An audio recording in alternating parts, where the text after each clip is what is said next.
যে কোনো জায়গায় যে কোনো পূজা মণ্ডপে যদি কেউ শান্তি শৃঙ্খলা বিঘ্ন ঘটায়, যদি কেউ অপতৎপর চালায়, সেই ক্ষেত্রে তাৎক্ষণিক দ্রুত ব্যবস্থা নেওয়া হবে। এবং আমাদের মোবাইল টিম সহ স্ট্রাইকিং ফোর্স তারা সব জায়গায় কাছাকাছি দূরত্বে রয়েছে। প্রতিটি পূজা মণ্ডপে পর্যাপ্ত সংখ্যক শৃঙ্খলা বাহিনীর সঙ্গে, আনসার বাহিনীর সঙ্গে ভলান্টিয়ার গ্রুপ রয়েছে, তারাও কিন্তু 24/7 কাজ করছে। সুতরাং কোথাও কোনো ধরনের বিশৃঙ্খলা অপতৎপরতার কোনো সুযোগ নাই।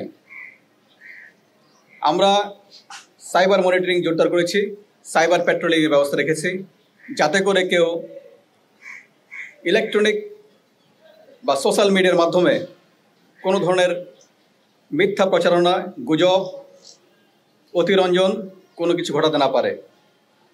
আপনাদেরকে আশ্বস্ত করতে চাই, আমাদের 999 সহ তথ্য, যে কোনো কিছু সংবাদ দ্রুত পৌঁছানো এবং সেই সংবাদের ক্ষেত্রে পুলিশি ব্যবস্থা, আইন শৃঙ্খলা বাহিনী ব্যবস্থা সেটা আমরা যেন নিতে পারি, সেটা কিন্তু চালু আছে। প্রতিটি জেলায়, প্রতিটি উপজেলায় এবং পুলিশ হেডকোয়ার্টার্সে আমরা কন্ট্রোল রুম চালু করেছি, যেখান থেকে যে কেউ তাৎক্ষণিকভাবে যে কোনো সংবাদ জানাতে পারবেন। National telecommunication monitoring centre NTMC তাদেরও কিন্তু ব্যবস্থা আছে। আমরা চাই যে সকলের সম্মিলিত প্রচেষ্টায় একটি উৎসবমুখর পরিবেশে পরিপূর্ণ নিরাপত্তার সঙ্গে আমরা আসন্ন দুর্গোৎসব পালন করব। এখানে কোনো ধরনের বিশৃঙ্খলা, কোনো ধরনের অপতৎপরতা কোনো সুযোগ নাই। আর কিছু যদি আপনারা কোনো প্রশ্ন থাকে সেটা আমি শেয়ার বলতে চাই। আমরা জানতে পেরেছি যে বিগত সময়ের তুলনায়, অর্থাৎ গত বছরের তুলনায় এই বছর বেশ কিছু পূজা মণ্ডপ কম আছে এবং আপনারা উন্মুক্ত স্থানে মণ্ডপ করার ব্যাপারে নিরুৎসাহিত করেছে। এই ব্যাপারে কারণটা কি? প্রশ্ন নম্বর 1। প্রশ্ন নম্বর 2, বেশ কিছু পূজা মণ্ডপে সারা দেশের যে সকল পূজা মণ্ডপগুলো আছে অন্যান্য বছর সিসি ক্যামেরার আওতায় থাকে, বিশেষ মনিটরিং এর ব্যবস্থা থাকে। এবার তেমন অনেক জায়গাতেই তেমন কোনো ব্যবস্থা। একটা প্রশ্ন উত্তর দিই। প্রথম কথা হচ্ছে যে আপনি বলেছেন যে বেশ কিছু পূজা মণ্ডপের সংখ্যা কিন্তু হ্রাসবৃদ্ধি হয় বিভিন্ন কারণে। এবার কোনো অঞ্চলে কিছুটা বন্যার কারণে অনেকেই হয়তো সেই জায়গায় পূজা 2-1টা ক্ষেত্রে, বেশি কিছু ঘটে নাই, সেই সংখ্যাটা নিতান্তই কম। আমাদের 31,500-এর বেশি পূজা মণ্ডপ সেখানে পূজা উদযাপন করা হবে। এবং আপনারা শুনে খুশি হবেন, ঢাকায় কিন্তু পূজার সংখ্যা বেড়েছে, পূজা মণ্ডপের সংখ্যা ঢাকায় 7টে বেড়েছে, তাই না? ঢাকায় যে পূজা মণ্ডপ ছিল সেখানে যা ছিল আগে তার থেকে 6টি পূজা মণ্ডপ বৃদ্ধি পেয়েছে। সুতরাং এটা এই কমা বাড়ার সঙ্গে অন্য কোনো কিছু জড়িত না। সিসি ক্যামেরার কথা যেটা বলেছেন, আমরা সকলকে অনুরোধ করেছি যে প্রতিটি পূজা মণ্ডপে সিসি ক্যামেরা, IP ক্যামেরা থাকলে নজরদারি করা সম্ভব হয় আর ভালো হয়। অনেকেই, বিশেষ করে গুরুত্বপূর্ণ যে পূজা মণ্ডপগুলি আছে, যেগুলি একটু আমাদের মনে হয় যে ঝুঁকি তৈরি হতে পারে, সেই সব জায়গায় পূজা মণ্ডপে সিসি ক্যামেরা আছে, ব্যবস্থা রাখা হয়েছে। শুধুমাত্র একেবারে প্রত্যন্ত এলাকায় অনেক জায়গায় সামর্থ্যের কারণে বা এটার সহজলভ্য না, সেই কারণে এই টেকনোলজি কিন্তু করা যায় নাই, সব জায়গায় সম্ভব হয় নাই। কিন্তু এটা নিয়ে কোনো শঙ্কার কিছু নাই। ওখানে আমাদের যারা ভলান্টিয়ার এবং যারা পূজা মণ্ডপে কিন্তু প্রতিটা জায়গায়, আপনারা জানেন প্রতিটা পূজা মণ্ডপে আনসার VDP সদস্য থাকবে এবং প্রতিটা পূজা মণ্ডপে এই যেটি সাধারণ পূজা মণ্ডপ, এই যে আমাদের হিসাবে যেটি 32,000 ছিল, কিছু কম বেশি হতে পারে, প্রতিটি পূজা মণ্ডপে পর্যাপ্ত সংখ্যক আনসার VDP সদস্য 24 আওয়ার্স তারা ডিউটি করবে। আমরা দেখছি যে অনেক পুলিশ সদস্য বা পুলিশ কর্মকর্তারা এখনো পুলিশে জয়েন করেনি, কিছু শীর্ষ কর্মকর্তা তারা দেশের বাইরে পালিয়ে গেছে না দেশে আছে, এই ব্যাপারে কোনো তথ্য আমরা পাইনি। তো এই ব্যাপারে আপনাদের কাছে কি তথ্য আছে? যদিও পূজার সঙ্গে সম্পর্কিত প্রশ্ন না, তারপরও বলি, এটা সব জায়গায় আমরা ফেস করি প্রশ্নটা।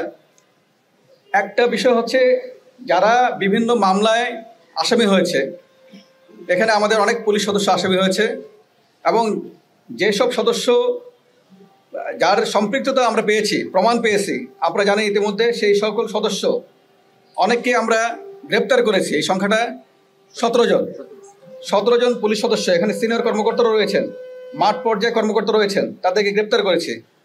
অনেক সদস্য আছে যারা মামলা আসামি হয়েছে এবং অনেকেই আছে যারা বিভিন্ন কারণে হয়তো এই কর্মস্থলে থাকছেন না, বা তারা আমাদের যে বিপ্লব, দ্বিতীয় বিপ্লব যেটাকে আমরা বলেছি, ছাত্র জনতার অভ্যুত্থানের মধ্যে যে বিপ্লব সংগঠিত হয়েছে, তারপরে অনেকেই যারা অ্যাক্সেস করেছে তারা কিন্তু নাই, এবং সংখ্যাটা নিতান্তই অল্প।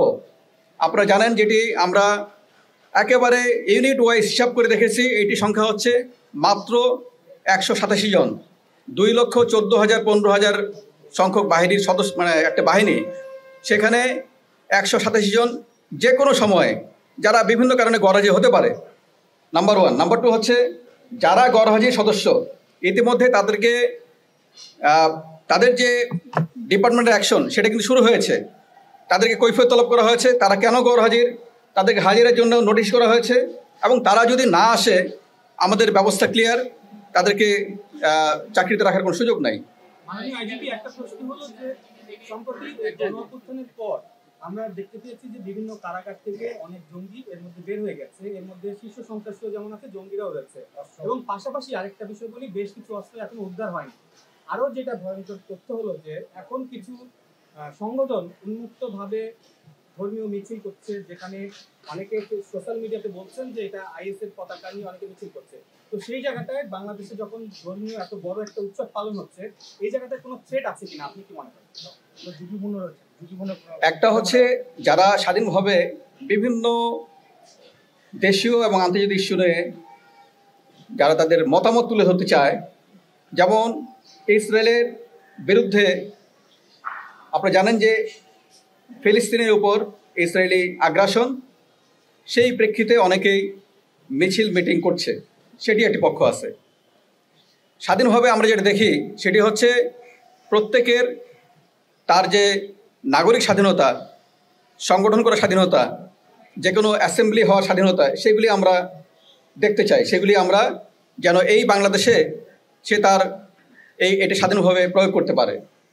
কিন্তু কেউ জঙ্গি তৎপরতা করবে বা আইএসআই বা অন্য কোনো সংগঠনের ভাব আদর্শে চলবে, সেটার কোনো সুযোগ নাই। ইতিমধ্যে আপনারা দেখেছেন যে হিজবুত তাহরির, নিষিদ্ধ সংগঠন, তার যে মূল সমন্বয়ক, মিডিয়া সমন্বয়ক, তাকে আমরা গ্রেপ্তার করেছি।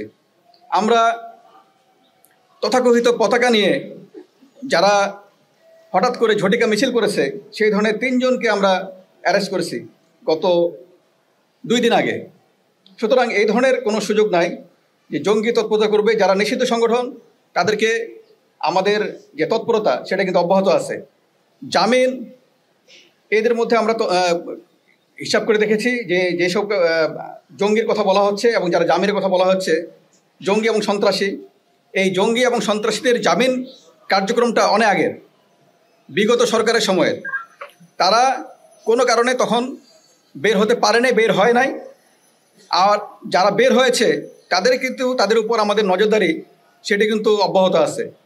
কেউ যদি আবারও কোনো সন্ত্রাসী কার্যকলাপ জড়িত হয়ে পড়ে, কেউ যদি জঙ্গি কার্যকলাপ জড়িত হয়, সেই ক্ষেত্রে তাদেরকে বিহাইন্ড দ্য বার্স থাকতে হবে, তাদেরকে বাইরে আসার সুযোগ নাই।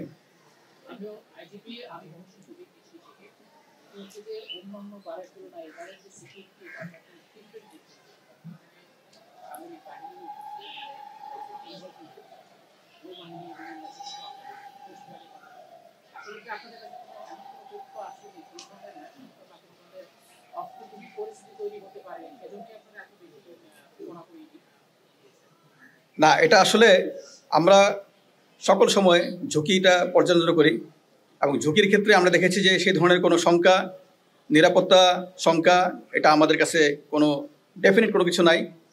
তারপরেও আমরা সতর্ক থাকতে চাই যেন কেউ ফায়দা লুটতে না পারে, সে কারণে সতর্কতা।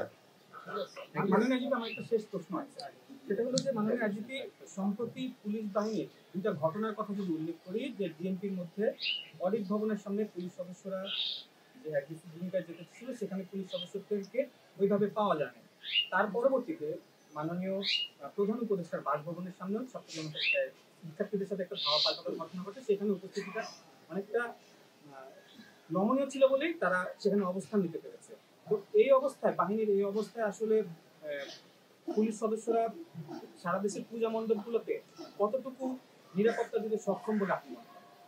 না, একটা ঘটনার প্রেক্ষিতে আপনি জানেন যে যে ঘটনাটা আমরা ফেস করেছি সেটা তো আনপ্রেসিডেন্টেড। আমাদের বাহিনীর 44 জন সদস্য এই ছাত্র জনতার, যেখানে সহস্রাধিক ছাত্র জনতা শহীদ হয়েছে, আমাদের বাহিনীরও কিন্তু 44 জন সদস্য তারা শহীদ হয়েছে। এবং তার প্রেক্ষিতে আমাদের বাহিনীর ভিতরে এক ধরনের নিচের দিকে বিভিন্ন ধরনের তাদের বক্তব্য ছিল, সেটা আপনারা সবাই জানেন। তার প্রেক্ষিতে রাজারবাগেও অনেক ধরনের এক ধরনের সিচুয়েশন তৈরি হয়েছিল। আমরা সেই জায়গা থেকে তাদের হৃত মনোবল, হারানো মনোবল, সেটা ফিরিয়ে আনার জন্য যে কার্যক্রম সেগুলি কিন্তু চলমান আছে এবং ইতিমধ্যে সবাই কাজ করছে সব জায়গায়।